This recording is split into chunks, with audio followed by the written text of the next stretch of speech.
Now, keep listening. Friday and dancers, let's put up our dancing shoes. Radio 1's Residency. One more time. One. The DJ is calling me from the underground To the arena. This is BBC Radio 1's Residency. Download Radio 1's Residency on the BBC iPlayer radio app. Tonight on The Residency. James Blake.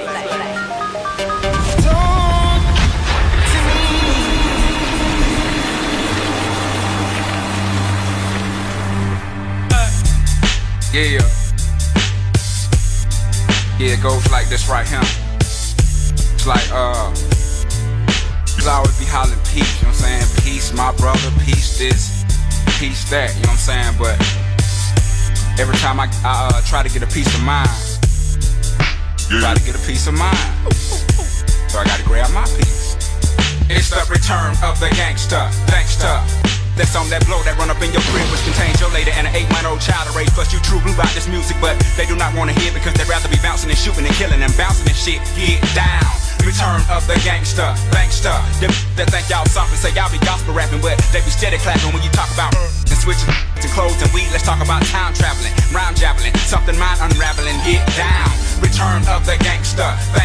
Them that got them kids, they got enough to buy an ounce, but not enough to bounce them kids to the do it to the park. So they grow up in the dark, never seeing light, so they end up being like your sorry ass, robbing broad ass. They like get down. Return of the gangster. The get the wrong impression of expression, then the question is big, but what's up with Andre? Is he in the coke? Is he on drugs? Is he gay? When y'all gon' break up? When y'all gon' wake up? I'm feeling better than ever. What's wrong with you? You get down.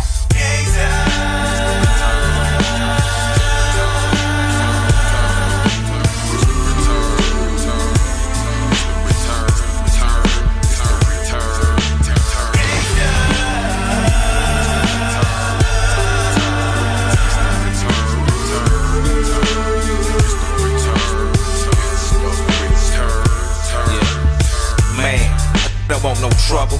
A player just wanna kick back my gators off and watch my little girl blow bubbles. But still ready to rhyme, standing my grind, never back down, willing to rob, steal, and kill anything that threatens mine.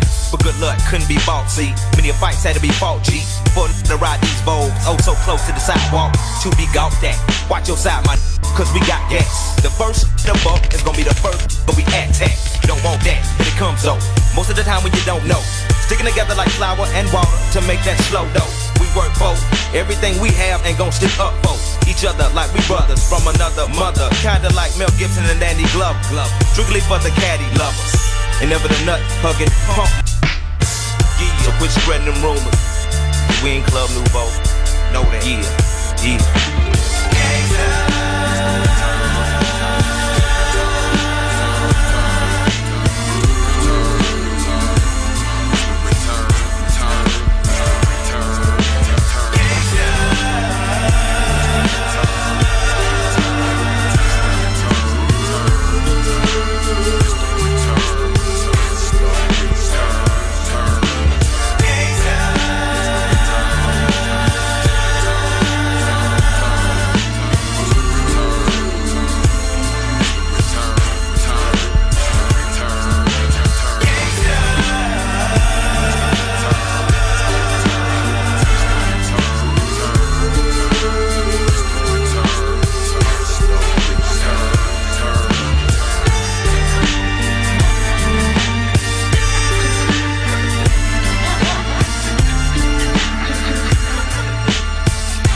And it's like that look.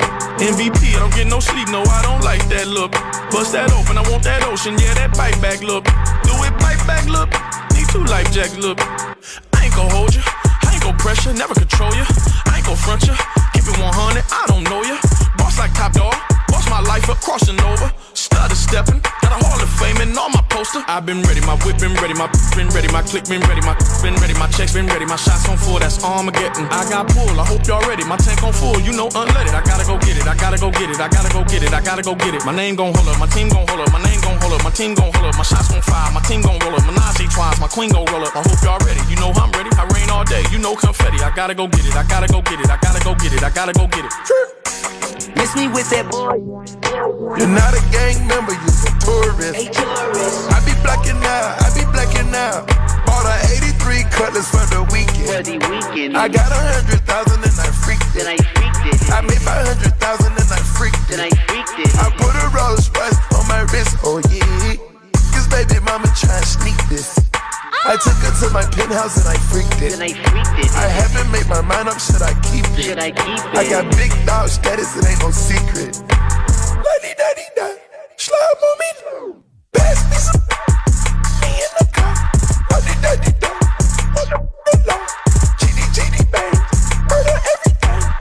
I'm on the roll and I put that on the game. Yeah, miss me with that boy. You ain't really wild, you a tourist. I be blacking out with the purist. I made 100,000, I freaked it. I made 500,000, I freaked it. I bought an 87 for the weekend. This ain't what you want, this ain't what you want. This ain't what you want, this ain't what you want.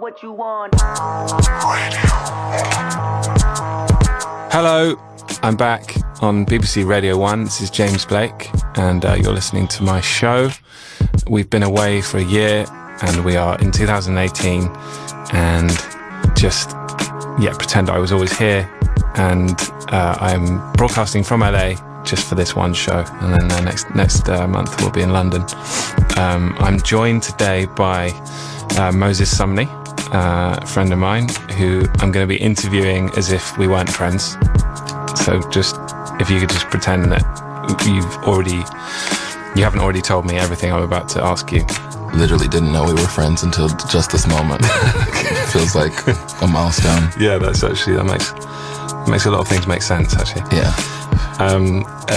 Moses Sumney is a singer-songwriter, previously based in Los Angeles. Now, if I'm correct, you're based in London? Pretty much. Right. He just released his debut album, Aromanticism. He's a cat-like man with a bird-like voice, and he's very easy to live with on a tour bus for a month. And he's the king of Twitter shade. This is my own bio, by the way, that I've written. Or it could have been it's partly from Wikipedia, partly my own. Oh no. He's far too handsome for his own good, and he's one of my favourite artists making music right now. This is what I've written down. So that might change. Okay. So, Moses, what song would you play from your album if I was to hold a gun to your head and say that you have to choose your favourite or else I'm going to kill you? Okay. I would say I'm not playing anything. And that would just get me out of here. Right. Quick. Right. I'd be like, please shoot me. But if I had to, I'd probably play the song that I worked on with Pharrell in the early 2000s called Drop It Like It's Hot. And this is Moses Sumney with Drop It Like It's Hot. No, I'd play Don't Bother Calling. Don't bother calling, I'll call you. Don't bother calling, I'll call you.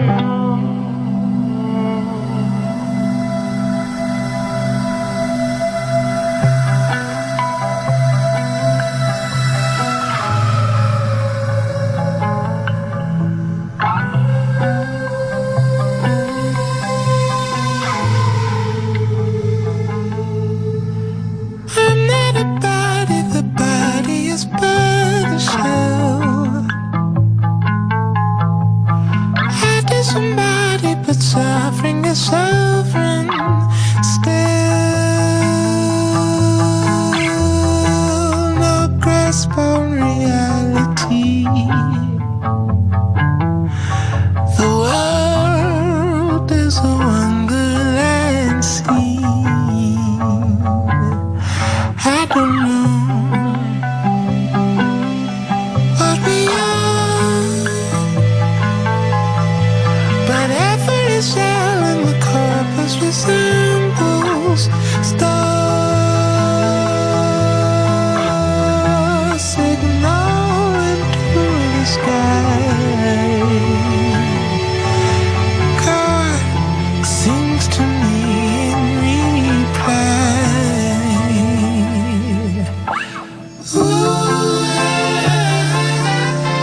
That was Don't Bother... Wait.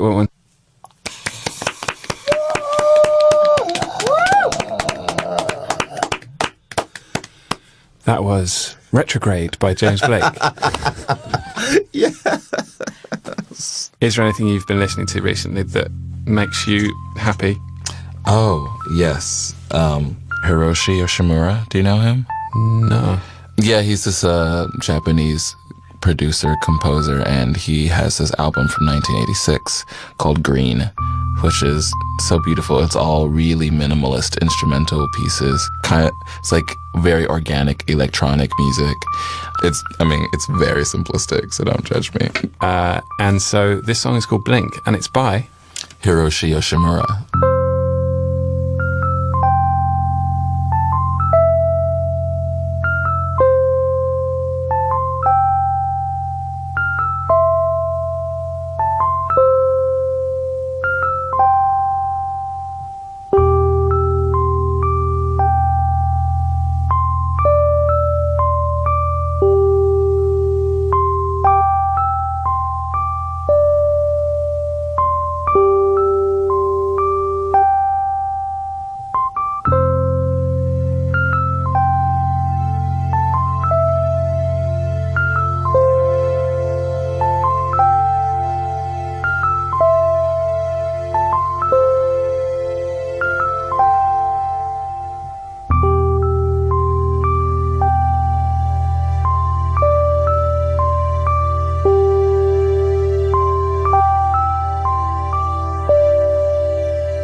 This is BBC Radio 1. So, we're recording this from LA, but you're based in London at the moment.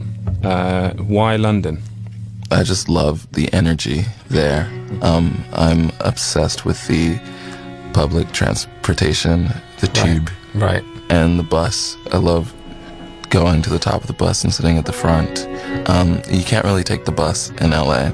Right. You can, but it's very slow, and it's a little scary sometimes. Right. I mean, the bus in London is too, but the transport system in LA has been kind of a little bit crippled on, it's kind of the it's an oil town, isn't it? It's a driving town. Yeah, it is, and you really feel the way class is stratified here based on how people get from point A to point B. Exactly. Whereas in a city like London, and everybody's on the bus, and I really like that. Can you take your glasses off so I can actually see your eyes? See, I want to see. I know you asked me if I didn't mind beforehand, but actually you changed your mind. I changed my mind because I'm intimidated. Yeah, well, I'm trying to unnerve you, basically. But which segues nicely into talking about your album. Well, actually, it doesn't. But so your album's called Aromanticism. I'm not going to obsessively talk about aromanticism as a concept because I know a lot of people do ask you about that. Great. But I do have a couple of questions. Okay. So the definition of aromanticism is the state of not experiencing romantic attraction to others. For the listeners. And I know I've personally sometimes struggled to relate to romantic pop songs in the past. And I wanted to ask, was it music and the kind of romantic cliches that we've kind of been bombarded by since the beginning of lyrics, really, that contributed to you realising that you weren't relating romantically to those lyrics and perhaps weren't a romantic person? Yeah. I think music was a huge contributor. I'd say culture in general, and in most art, I think romance is prioritized and emphasized and celebrated, sought after. When I started writing songs, before I decided to go, hyper personal with my music, I was just writing love songs, from like 12 to 21, just writing heaps of love songs because that's how I knew how to write songs. That was the entry point. Do you have any of those? They're to like play for the well, I brought here's a song from when I was 13. Here's one I made much earlier. It'd be more interesting if you actually pulled one out and you're like, yeah, well, actually I brought some. Right. That'd be horrifying. Yeah. But yeah, early songwriting for me just translated to, that's what you do. You write about love songs, and it's kind of interesting that was always the barometer. It's like how much of a love song can you write? Yeah. And I think when I wanted to do something that was a bit more different, that was a bit more distinct, I realized that I should probably just write about my experiences, and there are romantic tones to them, but the absence of romance is a huge thing. Yeah. While not identifying as aromantic, I definitely found my own kind of approach to romance in music. I just sort of I wasn't sure I could really identify with a lot of the way people put things. Like if I remember if you're like listening to Mariah Carey and her singing My All and kind of wondering what the hell she was banging on about. It's just and that can feel like a strange disconnect. Listening to your records, it was refreshing to hear someone push past the old tropes.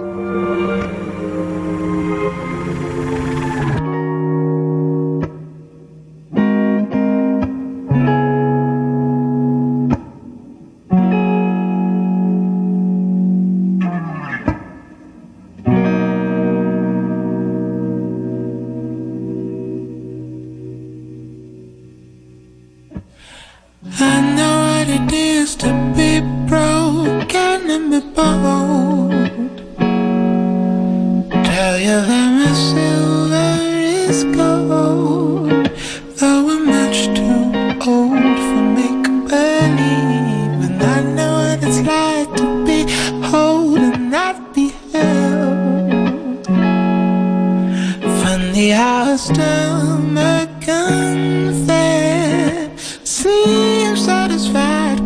swelling, swollen. You caught me shooting across the sky like a star, but nobody told me to never let it get too far. See my silhouette, so you're standing scared of me.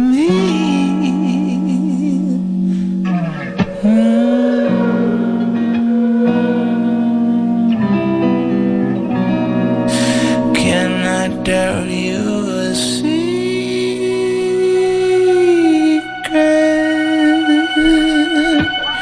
My wings are made of plastic. My wings are made of plastic. My wings are made of plastic.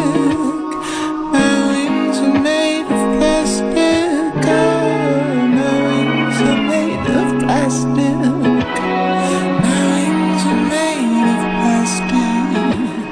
My wings are made of plastic. My wings are made of plastic. My wings are made of plastic. My wings are made of plastic. My wings are made of plastic. My wings are made of plastic. My wings are made of plastic. My wings are made of.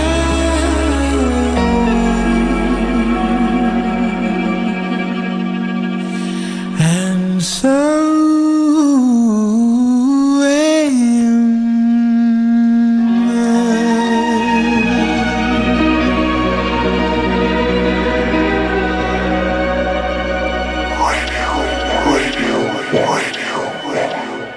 Hi, this is James Blake, and I'm back on Radio 1.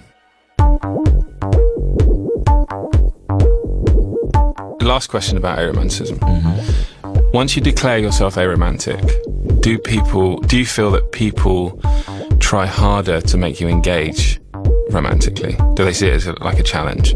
Well, in talking about this record, I've mostly have avoided just outright declaring. I'm not sure if you have identified as aromantic. Well, that's the thing. It's like I sort of have, and then I sort of haven't. But I think it's good to answer it in the way that you asked it, because I get treated based on that. Yeah, that's kind of what I'm asking you. Have people treated you differently for saying it? Yes and no. Like real people in my life either completely ignore it or they're, well, actually mostly they ignore it more than anything. Right. Like most of my friends just never talk about it or bring it up. But it's, you know how sometimes you put something in music and people who know you don't necessarily assume that that's your life, which I kind of like. Yeah. Because I think an album is a snapshot, right? It's a snapshot of where you are at that time. And that my album is that for me. But it doesn't necessarily express all the different things about me that are complex. And so in interviews, I've really avoided being like, yes, I am aromantic. Yes. I might have maybe said that, but I usually don't. I'm usually like, I don't know. Because for me, romantic orientation, right, is a spectrum. Using that word spectrum. And I'm not completely aromantic. But I chose that title because I wanted that word to enter the conversation. You want to discuss it. Yeah, and I wanted people to become aware of it. Yeah. But if I was going to pick a more honest to myself title, it probably wouldn't have been that. It probably would have been gray something, right, to express being in the middle or to express oscillating, right? Because sometimes you don't feel like engaging and sometimes you do if you exist on a spectrum. So I'm somewhere in there, but people I know typically ignore that, and then I think strangers are either like, oh, it's a shame that I can't hit that. Yeah. or they're like, oh yeah, well I bet if I met him, it'll change. Yeah, that would change, right. So I don't know. That's kind of what I mean. I mean, it's, you know, I wasn't clear about whether you were identifying in the first place. Yeah.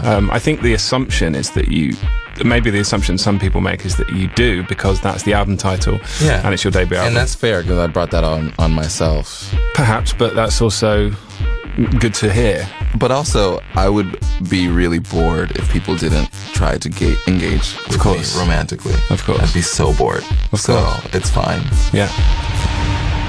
I'm going to play a song by Krangbin, which actually my bandmate Rob, who you know. Love Rob. Shout out to Rob. He introduced me to this. I'm going to play one of them better known songs. Is that a band? It's a band, right? Yeah. Are they the ones that like have like the sounds? They have sounds. It's like kind of soulful. I will, you know, I'll just settle this once for all and play one of their songs.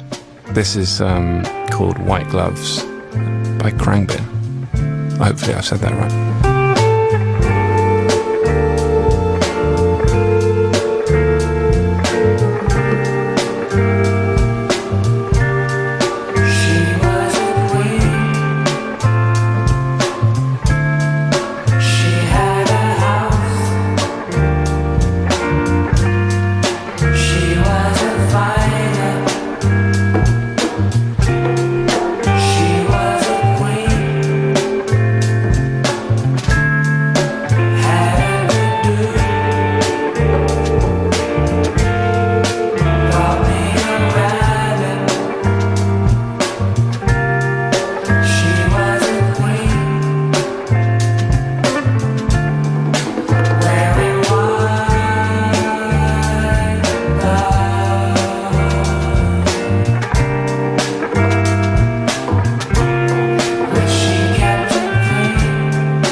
Crying bin, did you say? No. I'm just reading it. I don't know. Do you know what a bin is? Crying bin. Crying bin. Do you know what a bin is? Like a trash can? That's right. Yeah. That's how I feel. I often feel like crying.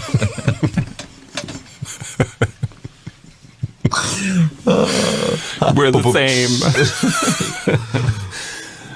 Well, we both tell the same lame ass jokes, basically. So I'm going to play another thing off your album because, you know, you are the guest and I'm obliged to do that.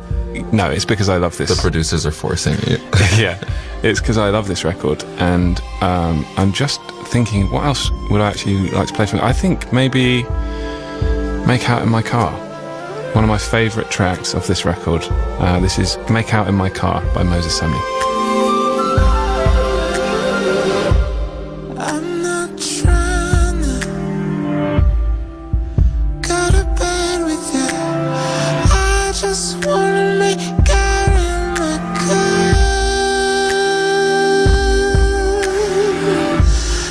I'm not trying to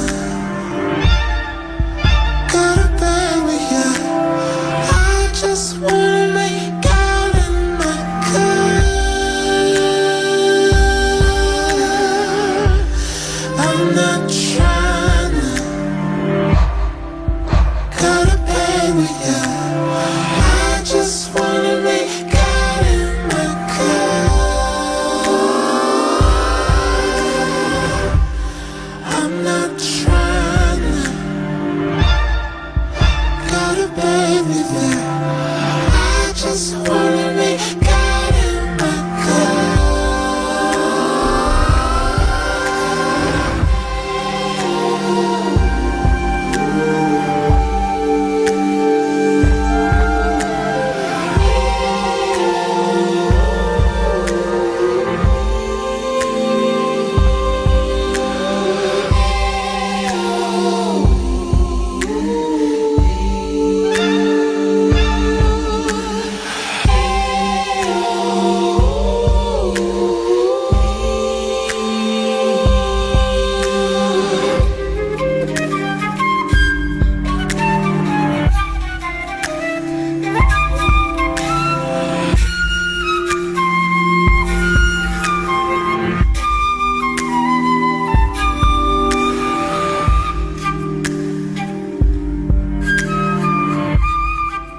With Make Out in My Car, what car would that be?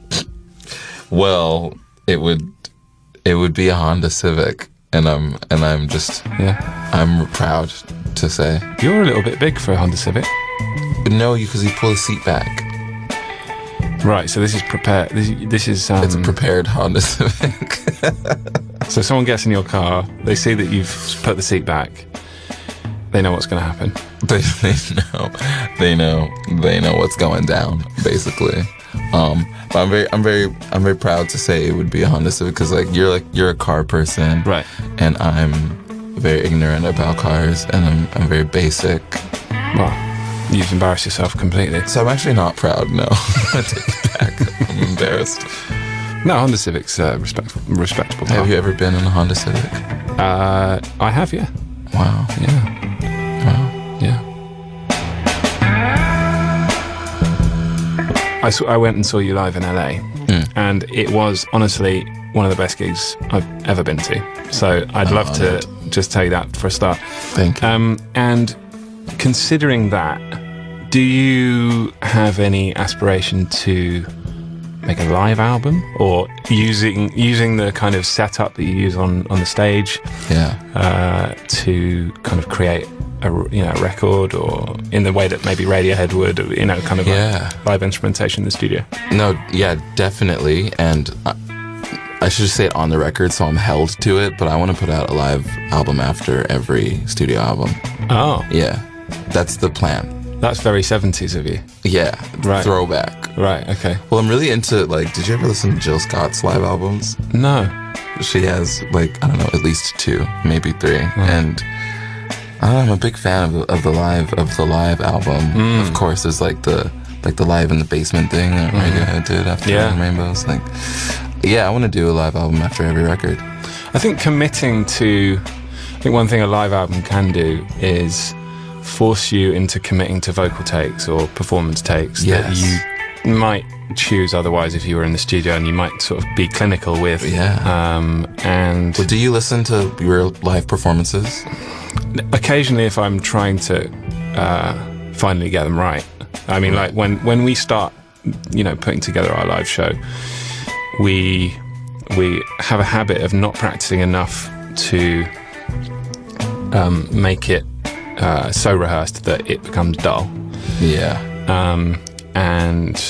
And yet practice enough so that it doesn't just completely fall apart on stage. And but generally, the first few performances are quite It's like you're still practicing. Yeah, and I think if you perform live, you get the feeling that the moment matters, and that it's more the context of where you were, which venue you were in, how you felt that night, and often because we listen to our own voices so frequently and so in such a scrutinizing way, we can forget that our voice is just a carrier for the emotion, and so when you perform live, really all you're focusing on is the emotion. Yeah. And people are in front of you, and I think that's why you're doing it. Yeah.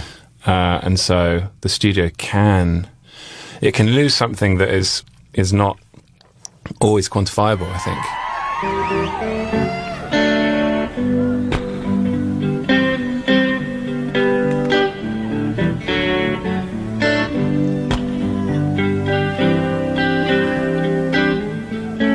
I was driving across the burning desert when I spotted 6 jet planes, leaving 6 white vapor trails across the bleak terrain.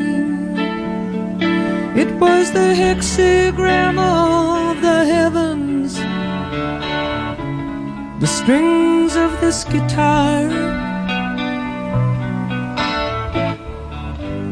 Amelia, it was just a false alarm.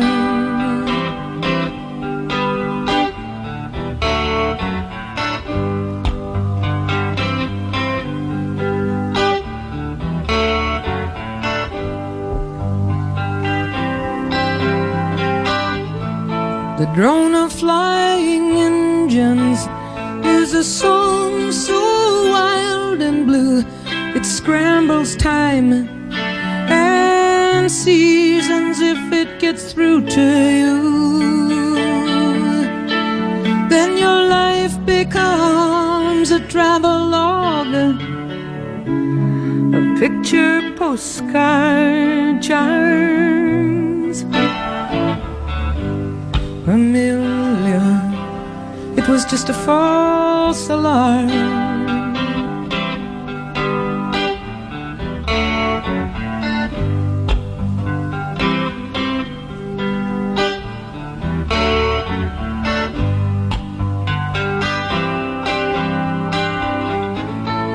People will tell you where they've gone,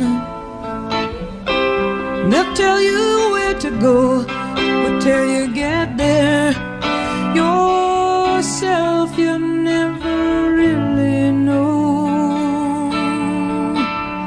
Where some have found their paradise, others just come to harm.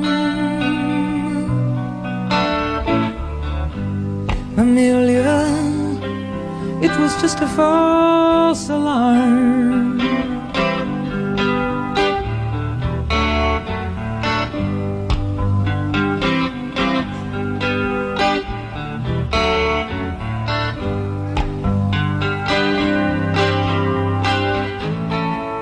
I wish that he was here tonight. It's so hard to obey his sad request of me to kindly stay away. So this is how I hide the hurt, as the road leads cursed and charmed. I tell Amelia it was just a false alarm.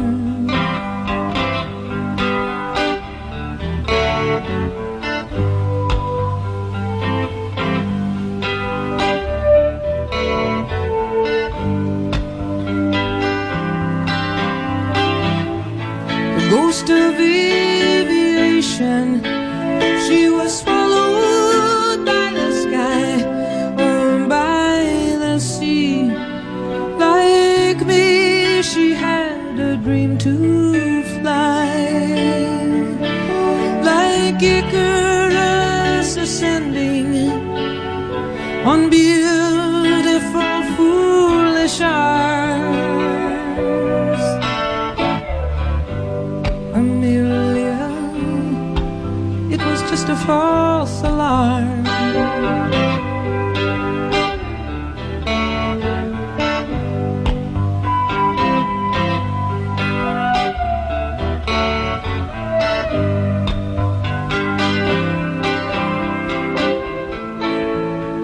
Maybe I've never really loved. I guess that is the truth. I've spent my whole life in clouds at icy altitudes, and looking down on everything, I crashed into his arms. Amelia, it was just a false alarm.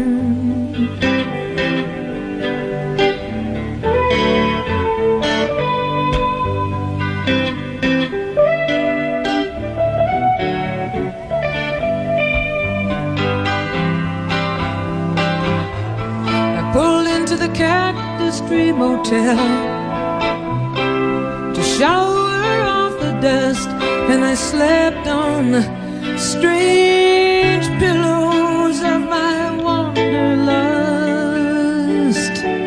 I dreamed of 747s over geometric farms. Dreams, Amelia, dreams and false alarms.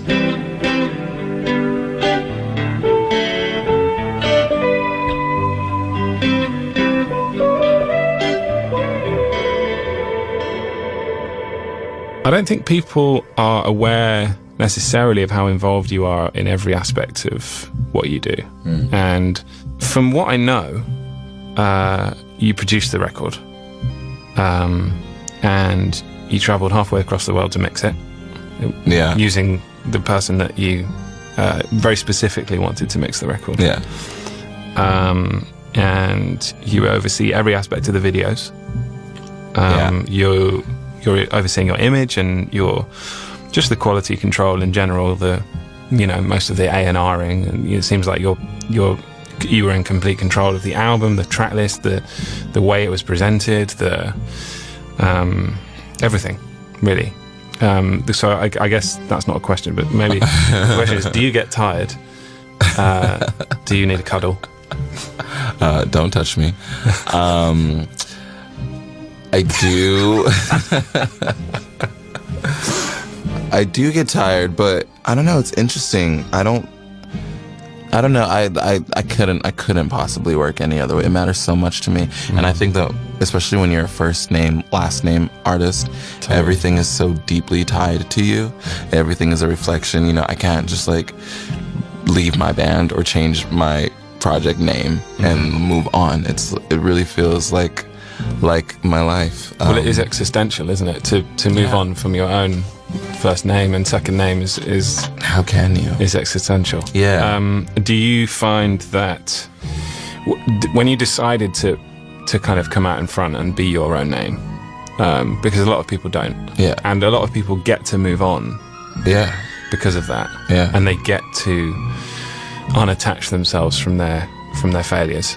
Do you think that you chose to come out in front because you're fearless, or you facing a fear? Doing that myself was a blessing and a curse. It gave me all of the glory, and it gave me a lot of the attention that maybe I wanted, and then it was also tough to deal with all that attention and to deal with the criticism and the well, it's like you take both a lot heavier. All the praise, you feel it a lot more close to home, and then all of the negative stuff, the criticism, or if there's a failure, whatever you perceive to be failure, you feel it a lot more. I think I started doing it not because I'm fearless. I'm definitely not fearless, but I never felt like I had a choice. I never felt like I could do anything but that. And I couldn't think of a better name. Like, not because mine's so good, but just because I couldn't think of anything. Right. Of course, you're on stage, you're performing, you're always performing. So you're always creating something that is an augmented version of you, but ultimately it's you. All I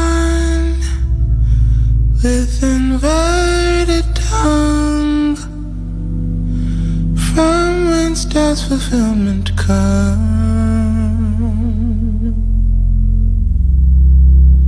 and I expel from this mortal shell where I die for living up.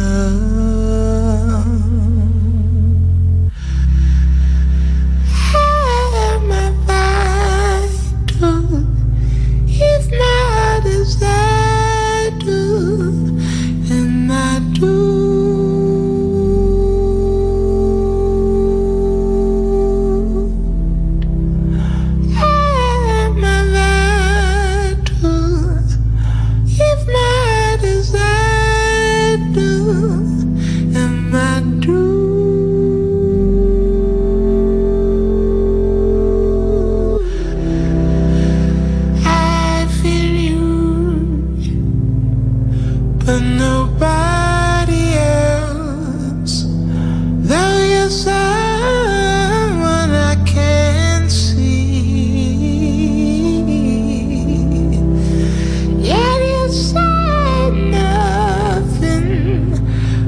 Stoic suffering that stirs the quarrel in me. If lovelessness is godlessness, will you cast me to the wayside?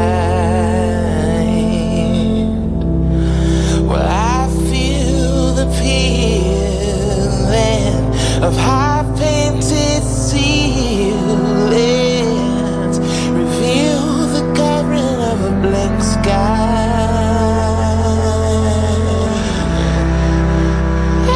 Am I vital if not as I do? Am I doomed?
This is James Blake.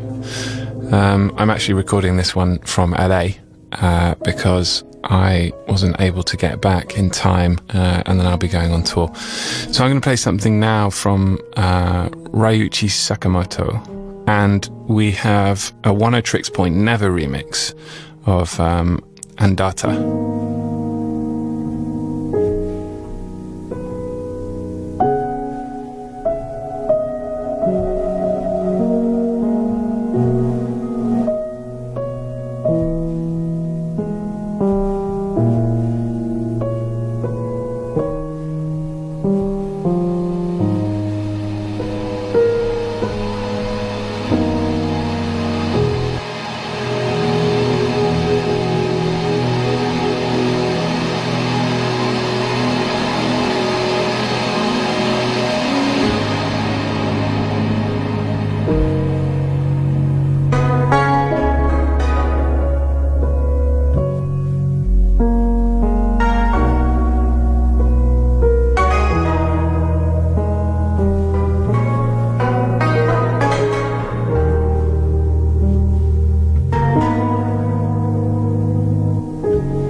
So I'm going to have to wrap this up because everyone's telling us to get out of the building. We've been here about 4 hours.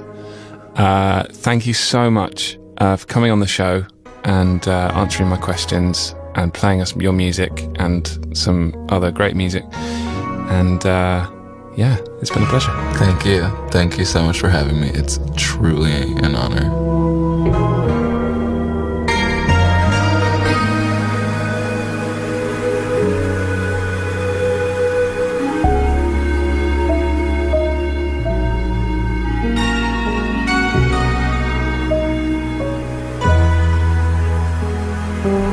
Hello my mates, this is James Blake coming live and direct from BBC Radio 1. Thanks for listening to my show. Last but not least, here is an exclusive debut of my new track, If the Car Beside You Moves Ahead. I hope you like it though.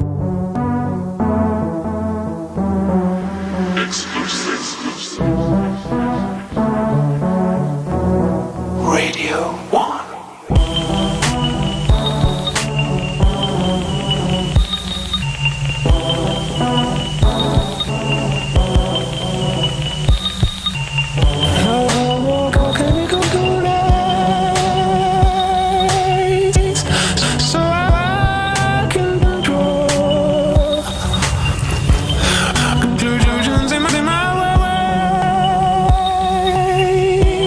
I've come to take it slow.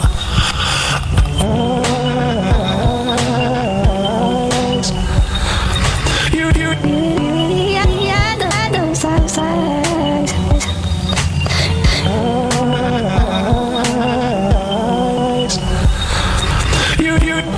really had those sides.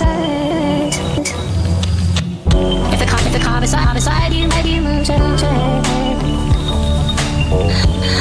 As much as it feels as though you're dead. You're on going.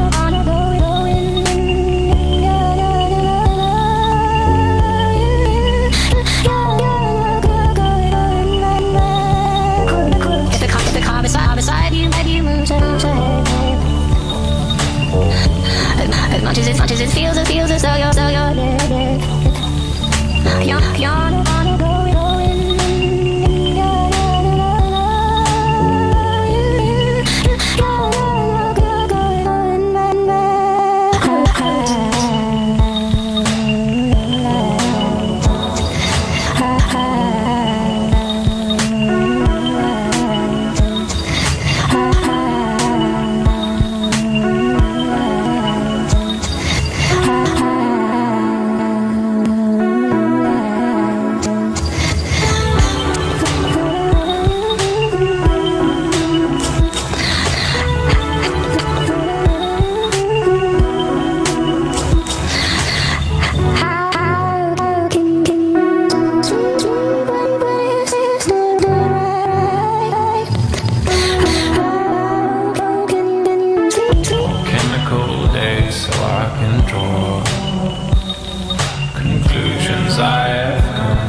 As much as it feels as though you're dead.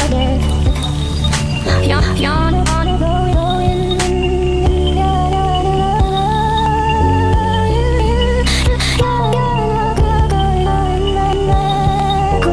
If the car beside you, maybe you move. As much as it feels as though you're dead. You're